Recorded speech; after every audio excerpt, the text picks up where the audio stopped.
Hello everybody and welcome to the Fortress of Listenrings. This one was sent in on the Discord by Rusty89 and they say it's very much a work in progress, so I think this is an opportunity to kind of talk about design and layouts for fortresses.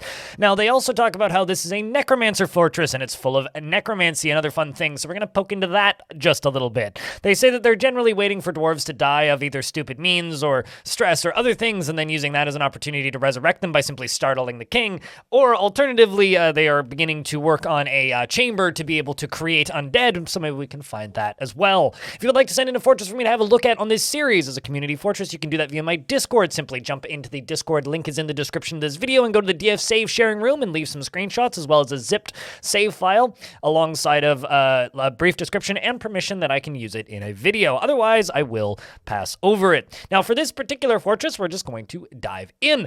Now, like I said, it is a work in progress, so that's going to be kind of the focus of this. We got these two covered walkways kind of following this little road from the edge of the map that then goes down in this way. There's also kind of an entryway in there. So I'm assuming this is more the long traders entryway into the fortress where they trade right there. And then this is more the trapped way where baddies would just walk in here and all get caught in cage traps. Little doorway there set up and some power here, of course, which appears to be powering stuff over there, which we will explore in a moment.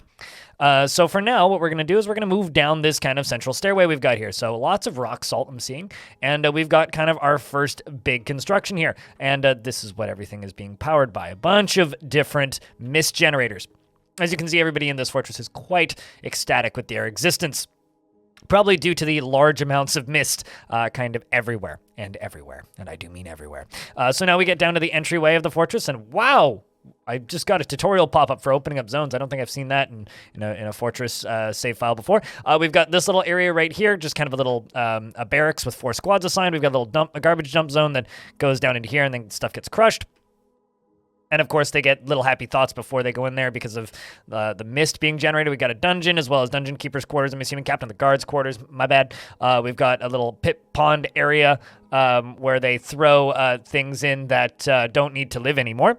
And up above that, we've got just kind of an animal training zone as well as a bunch of cages. And then I guess this is kind of their most successful layer. I mean, you've got these nice little sectioned off workshops. Some people do this. It can help with line of sight and frame rate and whatnot, but I don't like the way individual room per workshop looks. It just makes things look cramped, It's like, I guess it's the difference between what do you find more aesthetically pleasing, cubicles or open office design. As impractical as they are in reality, I think open office designs are way more visually and aesthetically pleasing. So I personally like just large open space with workshops scattered about in little areas with little floor designs underneath them instead of doing the walled off areas. But whatever works for you, they're both perfectly viable. Over here we have the permanent bedrooms for those that don't wake no mo, and down here at the bottom there's some more space for that.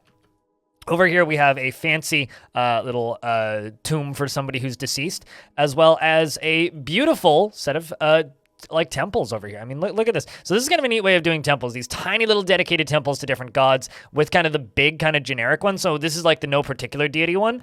And then these small ones. I've never really thought about doing this before. Generally what I do is I do like multiple different rooms kind of on a hallway, and then each one is just a different temple. This is kind of a neat way of doing it where you have like the big generic temple and then like the little tiny ones. I guess everybody would just socialize that way. Probably better in the long run if you actually think about it. And then up here we have some more specific temples.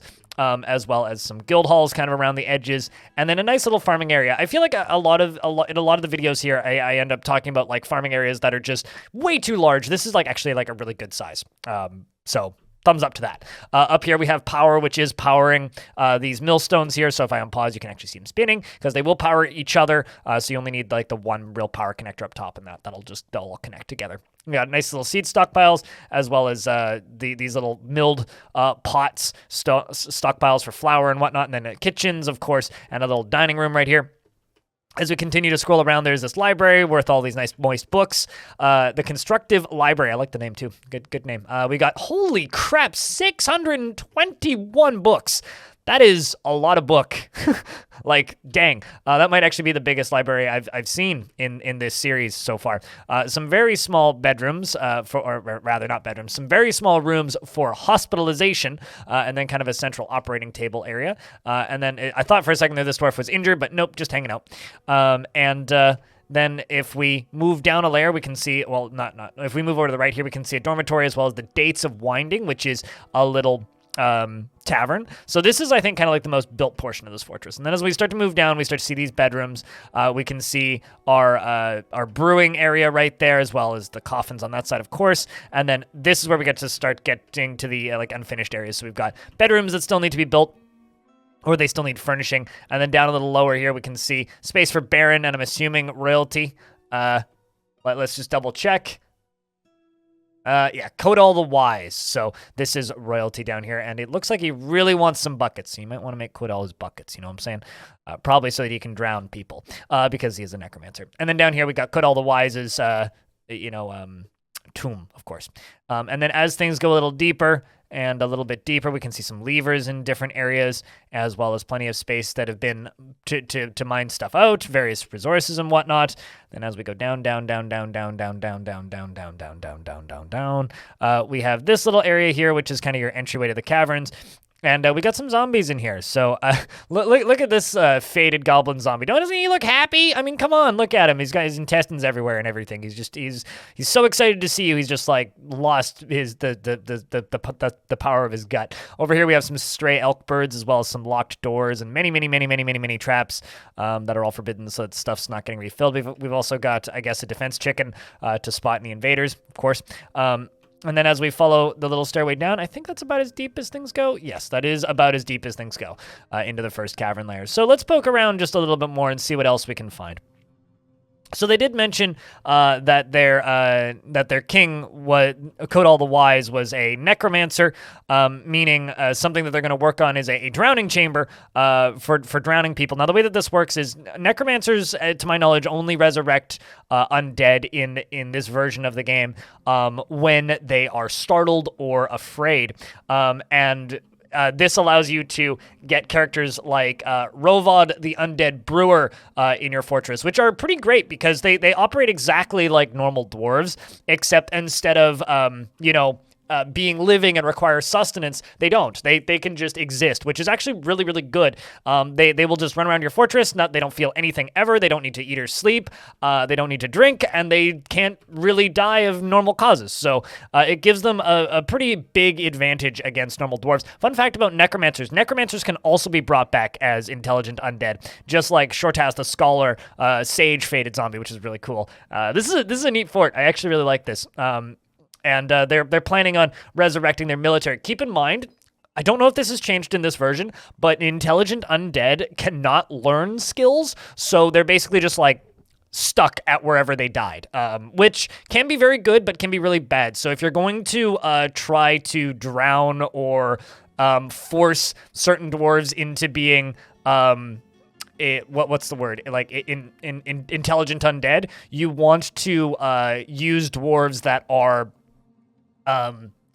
you want to use dwarves that already are at like peak skill, right? Otherwise, they're going to be very ineffective. And as you can see, because this dwarf is a necromancer, this king, they're starting to get worried after being away from family, after being worried after a lack of decent meals. They will get upset because like they're going to stop eating because they are air quotes immortal. They are air quotes undead, even though they are not technically undead. So you kind of have to be really careful with using necromancers, and like you have to be really aware of their mental state, because they will start to fall apart pretty quickly, especially if they're dwarves, due to like needing alcohol and stuff like that. So just if you're going to run a necromancy fortress, just make sure that you're overcompensating for your necromancers so that they can stay happy, and ideally take a couple of them, maybe the less important ones, like not the king, but the less important ones, and try and make what I call liches, which are undead necromancers, where you go through the exact same process of making a zombie except with a necromancer, and they maintain and keep their necromancy abilities, except they also then are intelligent undead